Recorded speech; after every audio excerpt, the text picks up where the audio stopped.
नमस्कार दोस्तों, आप सुन रहे हैं हमारी podcast series remedies through James and precious stones.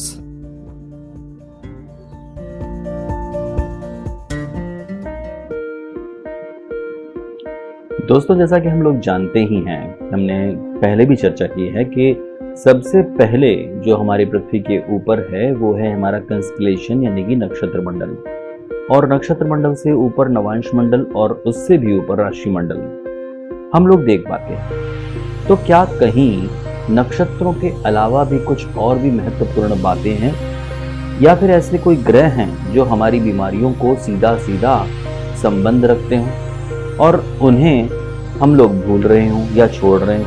नहीं, ऐसा नहीं। हम लोग कोई कुछ चीज़ नहीं छोड़ेंगे, आपसे अवश्य ही चर्चा करेंगे। तो सबसे पहले बात करते हैं कि सूर्य, चंद्र, मंगल, बृहस्पति, शनि, बुध, इन ग्रहों का मनुष्य की देह से सीधा संबंध है, क्योंकि इन ग्रहों के निर्माणक तत्व तथा मनुष्य देह के निर्माणक तत्व एक समान ही तो हैं। समान निर्माणक तत्वों के कारण ही हमारा शरीर इन ग्रहों से भ्रातृत्व एफिनिटी रखता है, और हमारे शरीर एवं दूर स्थित इन ग्रहों के बीच एक चुंबकीय आकर्षण भी सहज बना हुआ रहता है। सभी ग्रह हमें अनुकूल ही हों ऐसा तो नहीं हो सकता, कुछ एक ही हमारे शरीर के अनुकूल हों ऐसा भी हो सकता है, या फिर काफी कुछ हमारे शरीर के अनुकूल हों ऐसा भी होता है, जबकि अन्य ग्रह जो कि रह गए हैं वो प्रतिकूल प्रभाव युक्त हो सकते हैं। ग्रह और उनकी धात्विक प्रकृति। सूर्य ग्रह पित्त धातु कारक है। यही चीज हमारा आयुर्वेद भी बतलाता है। तो सूर्य ग्रह पित्त धातु कारक है यदि चंद्रमा वात और श्लेष्मिक, मंगल पित्त ग्रह का है, बुध वात, पित्त और कफ तीनों अर्थात त्रिदोषी है, बृहस्पति कफ, शुक्र भी कफ और वायु। शनि की बात करें तो वो वात प्रकृति का है, श्लेष्मिक प्रकृति का है, राहु और केतु वायु प्रधान धातुओं के कारक हैं। भाई, इनमें से कौन सा ग्रह हमारे अनुकूल या प्रतिकूल बनेगा, उसी हिसाब से हमारी पूरी की पूरी बॉडी की प्रकृति बनेगी। तो कौन सा ग्रह हमारे प्रतिकूल है? यदि सूर्य पीड़ा कारक है तो जातक को पित्त से पीड़ा उत्पन्न होती है।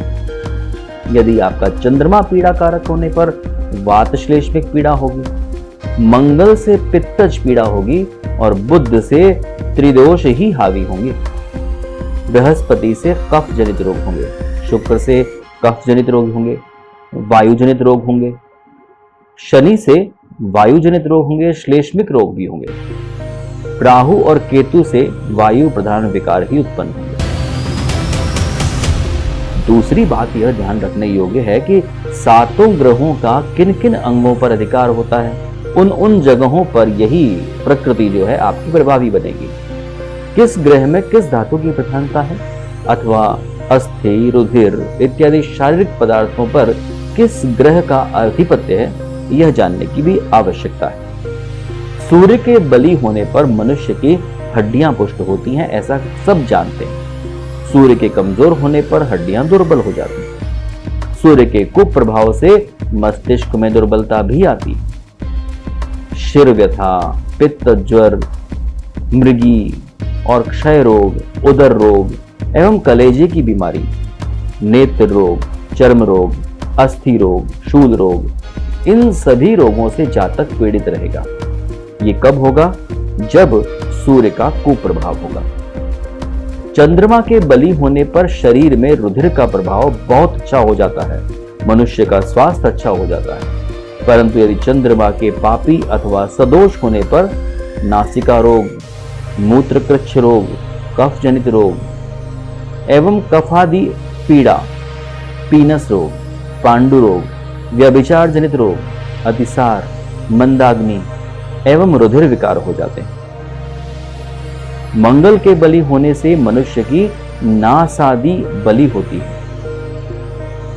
दोषी मंगल अंडकोशी वृद्धि, आवन मूल, कफ, फोड़े, फुंसी, रुधिर प्रकोप, पित्त ज्वर और वायु जनित पीड़ा देता है। कुष्ठ, एवं शस्त्रास्त्र से इनको भय रहता है। तो मंगल ग्रह के अतिरिक्त बुध ग्रह के शुभ होने पर मनुष्य के शरीर की चमड़ी बहुत सुंदर और रोग रहित हो जाती है। इसके विपरीत यदि बुध ग्रह अनिष्टकारी हो जाए तो उदर पीड़ा रहती है। गुह्य स्थान में वायु प्रकोप से रोगों की उत्पत्ति होती है एवं त्रिदोष विकार से ज्वर हो जाता है। मंदाग्नि, शूलग्रहणी, कुष्ठ, चर्म रोग, कमलाक्ष, पांडु रोग, गला एवं नासिका में रोग होता है। बृहस्पति शुभदायी हो तो मस्तिष्क की अच्छी शक्ति होती है, परंतु क्लेशित अथवा कुपित होने पर प्लीहा रोग, ज्वर, कफ जनित रोग, मस्तिष्क विकार, बेहोशी, कर्ण रोग और मानसिक दुख आ जाता है। शुक्र की यदि बात करें तो शुक्र के शुभ होने पर वीर्य की पुष्टि होती है, काम शक्ति में उत्तेजना आती है, सांसारिक सुखों की वृद्धि होती है। परंतु कुपित होने पर, जी हाँ, कुपित होने पर सदोष शुक्र स्त्री सहवास जनित पीड़ा, मादक द्रव्य के सेवन से दुख और जननेंद्रियों के रोग उत्पन्न करता है। पांडु रोग, बहुमूत्र रोग, वायु जनित रोग, नेत्र रोग, क्षय रोग उत्पन्न करता है। शनि यदि शुभ हो तो स्नायु जनित अंग दृढ़ और मजबूत होते हैं और शनि के अशुभ होने से वायु एवं कफ प्रकोप से गठिया हो जाता है, उदर रोग होता है, पक्षाघात हो जाता है, लकवा हो जाता है, अंग भंग और क्लेश और दरिद्रता उत्पन्न होती है। चलिए, ये तो हुए आपके प्रमुख ग्रह।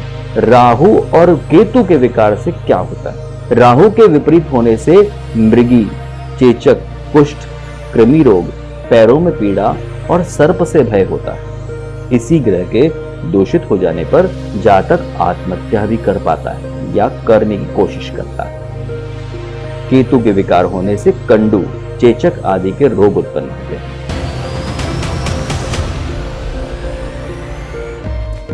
शुभ ग्रह यदि केंद्र के अधिपति हो तो अनिष्टकारी होते हैं।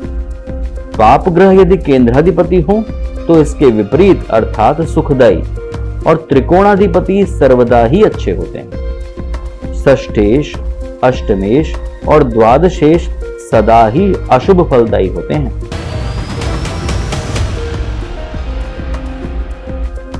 उच्च ग्रह शुभ और नीच ग्रह अशुभ होते हैं।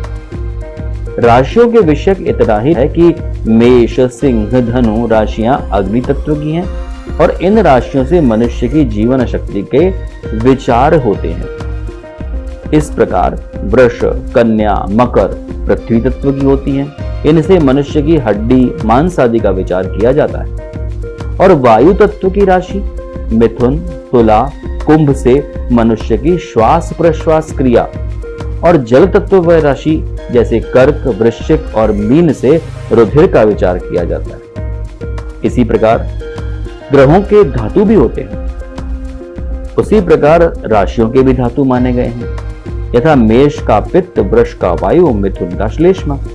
फिर से चालू करते हैं। कर्क का पित्त, सिंह का वायु, कन्या का श्लेष्मा। कुंभ का पित्त, वृश्चिक का वायु और धन का श्लेष्मा। मकर का पित्त, कुंभ का वायु और मीन का श्लेष्मा। ये तो हुई कुछ राशियों के बारे में बात। आगे भी चर्चा जारी रखेंगे, बस सुनते रहिएगा हमारा एपिसोड। और भी बहुत कुछ जानेंगे हमारी इसी सीरीज के एपिसोड्स में। तब तक के लिए जागरूक रहिए, जानकार रहिए और स्वस्थ रहिए।